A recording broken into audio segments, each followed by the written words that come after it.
விடுகிறது. இன்றைய தினத்திலிருந்து உன் பகைவர் என் பகைவர், உன் சிந்தனை என் செயல், உன் காரணமே என் காரியம். அனைவரும் புறப்படுங்கள். நீதி, நேர்மை, நியாயம், நிதானம் அத்தனையும் கடலோடு கரைத்து விடுங்கள். அமரர்கள், அவரை சேர்ந்தவர்கள் எவராக இருந்தாலும் அழித்து விடுங்கள். அணு அணுவாக சித்திரவதை செய்யுங்கள். எதற்கு மஞ்சாதீர்கள். நம்மை அழிக்க இந்த உலகில் எந்த சக்தியும் இல்லை. ஒன்றை தவிர வேறு எந்த சக்தியாலும் சூரபத்மனுக்கு மரணமில்லை என்றுதான் முன்னாளில் அவனுக்கு வரம் கொடுத்தோம். அதை மறந்து இன்று ஆணவத்தால் புலம்புகிறான். விரைவில் அழிந்து விடுவான். நன்றி மறந்தவன் நானிலத்தில் வாழ மாட்டான். வாழவும் யாம் விடமாட்டோம். பிறகு தயக்கம் என்ன? அடாத செயல்களை செய்து வரும் அசுரர் தலைவனையும் அவனது கூட்டத்தினரையும் அழித்து அமரர்களை விரைவில் காக்க வேண்டியதுதானே? உமா, அசுரர்கள் விரைவனில் அழிந்திடுவர். ஆனால் சூரபத்மன் அவர்களை கொடுமைப்படுத்தாமல் இருந்தாலும் கூட அமரர்கள் சில காலம் இன்னல்களை அனுபவித்து தீர வேண்டும் என்பதுதான் விதி. அந்த விதியை தங்களால் மாற்ற முடியாதா? எப்படி மாற்ற முடியும்? தவறு செய்தவர்கள் தண்டனை அனுபவிக்க வேண்டும் என்பதுதானே தத்துவம். அப்படி அவர்கள் செய்த தவறு என்ன? தான் என்ற அகந்தை கொண்டு என்னையே அழைக்காமல் யாகத்தை நடத்துகிறான் தக்ஷன் என்று தெரிந்தும் அவன் அழைப்பை ஏற்று இந்த அமரர்கள் அங்கு சென்றதால் வந்த வினை இது. சரி, கடந்த காலத்தை மறந்து மனச்சாந்தி பெறுங்கள். சூரன் கையிலே சிக்கி வானவர்கள் படும் வேதனை தங்களுக்கு சொல்லி தெரிய வேண்டுமா? விரைவில் அவர்கள் துன்பத்தை போக்கி இன்ப வாழ்வு கொடுங்கள். சக்தி, வாழ்வை கொடுத்தாலும் இந்த வானவர்கள் யாரிடமாவது வகையாக சிக்கிக்கொண்டு அடிக்கடி அல்லல் படுகிறார்கள். பாவம். அவர்கள் தானா பாவம்? நீங்கள் மட்டும் என்ன? உங்களை தூஷிக்கும் அசுரர்களுக்கும் தீயவர்களுக்கும் ஏராளமான வரங்களை கொடுத்துவிட்டு சமயத்தில் வேதனைப்படுவீர்கள். உங்களையே பூஜிக்கும் அமரர்களையும் பக்தர்களையும் வேண்டுமென்றே சோதனைக்குள்ளாக்குவீர்கள். கேட்டால் இதெல்லாம் ஒரு நாடகம் என்பீர்கள். அடே அப்பா, உங்களை நம்பவே கூடாது. உமா, சூரனை வதைத்து தேவர்களை காக்க வேண்டும், அவ்வளவுதானே? உங்களால் முடிந்தால் செய்யுங்கள். இல்லையே அமரர்களை நான் பாதுகாக்கிறேன். அது உன்னால் முடியாது. ஏன் முடியாது? எமது சக்தியை தவிர வேற எந்த சக்தியாலும் சூரனை வெல்ல முடியாது. உங்களுக்குள் இருக்கும் சக்தியே நான் தானே. அது என்னுள் அடங்கிவிட்டது. இனி தனியே இயங்க உனக்கு வல்லமை கிடையாது. ஒரு காலம் அப்படி சொல்லாதீர்கள். உள்ளதை சொல்கிறேன். பார்க்கலாமா? பார்க்கலாம். ஈசனே, எங்கள் நன்மைக்காக சக்தி வாதாடுகிறார்கள். இதற்காக தாங்கள் சினம் கொள்ள வேண்டாம். மகாதேவன், பிறர் விடும் கண்ணீரை கண்டு கலங்கும் தன்மை பெண்மைக்குத்தானே உரியது. அதனால் தான் பராசக்தி அமரர்களுக்காக பரிந்து பேசுகிறார்கள்.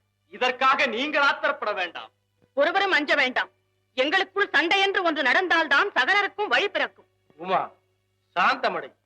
வேடிக்கையாக சிறிது நேரம் விளையாடி. போதும் உங்கள் விளையாட்டு. வேதனைப்படும் வானவர்களுக்கு வாழ்வு கொடுங்கள். இனி சூரனை பற்றி சிந்தித்து யாரும் கவலைப்பட வேண்டாம். இன்றே அதற்கு வழி செய்கிறேன். என்னிடம் பெற்ற வரத்தை கொண்டு என்னை சேர்ந்தவர்களையே கொடுமைப்படுத்தும் அசுரனை அழித்து விடுகிறேன். அஞ்சாதீர்கள். இதோ சத்யோஜாதம், தத்புருஷம், வாமதேவம், ஈசானம், அகோரம், திருவதனம் என்ற எனது 6 முகங்களை கொண்டு எனது சக்தியெல்லாம் ஒன்று திரட்டி ஒரு குமரனை உண்டாக்கி அவனை கொண்டு சூரனை சம்ஹாரம் செய்கிறேன்.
முருகா, குமரா, செல்வா, சரவணா, சக்தி மைந்தா, காங்கேயா, கைலைநாதன் அருளிலே தோன்றிய கருணையே வடிவான முருகா, உன்னை சீரும் சிறப்புடன் வளர்க்க வேண்டும் என்று எங்கள் அறுவருக்கும் அம்மையப்பன் கட்டளையிட்டிருக்கிறார்கள்.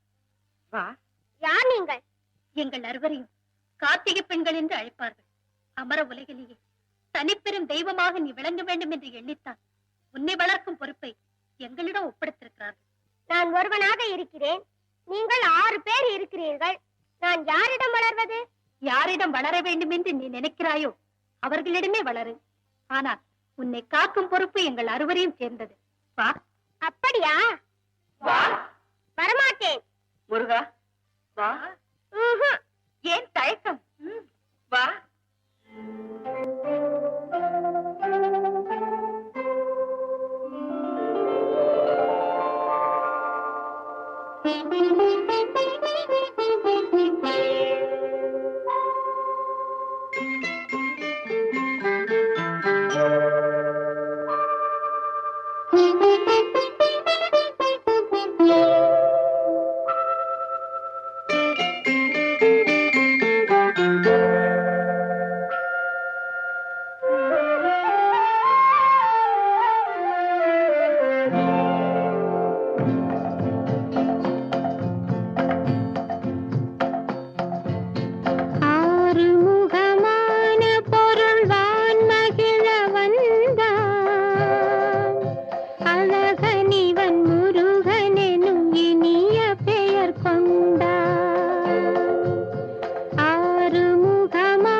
குமரன் வளரும் கோலம் கண்டாயா?